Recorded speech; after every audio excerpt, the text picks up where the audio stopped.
runtii ma eedayeedan ka faraxsana geek inay wasaaradda federaalka oo meel la raayso dawladda federaalka ka socotay qaybta biyaha ee geeka baydhowni kala sugunyin dadka barakacayaashana fadhiyaan maamuladii heer gobol iyo heer degmo iyo wasaaraddiina fadhiyaan in geeka la daahfuro mashruucaas oo biidhaaminta oo dareero meel la raayso lama bilood runtii eedayeedan ka faraxsana maynka mahadnaqaanay wasaaradda federaalka iyo UNICEF kaalantiya ku qaadadaan abriil la ku bilaabo ilaa iyo meel la raayso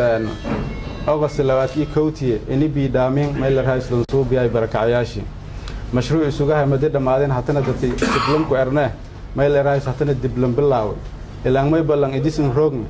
oo meel la raayso qohootay dhabku sahay dareemo kartaan dadka hadda geeka baydhow degano hoos community ga badhab qaban laakiin la qohootahay ku warma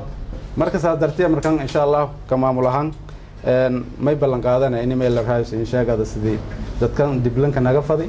oo deegaanadii on kanaga fadan oo beerasho on taabada fadan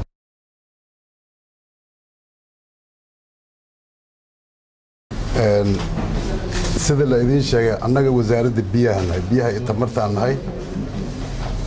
heer federaal waxa waaye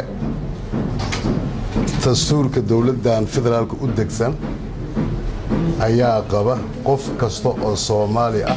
inuu xaq u leeyahay biyo nadiif ah inuu helo waxaan u nimid waxay tahay ilaa heer wasiir aan u nimid maamulka degmada heer gobol ay u joogaan UNICEF-na ay fadhiso qof kasta waxa uu helayo waa 7 litir iyo barwe qof kasta waxa uu helayo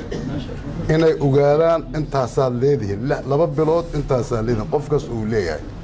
idinka maxaa la idinka rabaa marka idinka waxaa la idinka rabaa biyaha inaad ilaalisaan oo aan la dadaadinin haddii biyaha aad ku cayaartaan oo dadaadisaan mid guudaa imaanaysa adduunka oo dhan biyo la'aanaa qabsanaa wax biyaha in la yareeyo isticmaalkooda in la yareeyo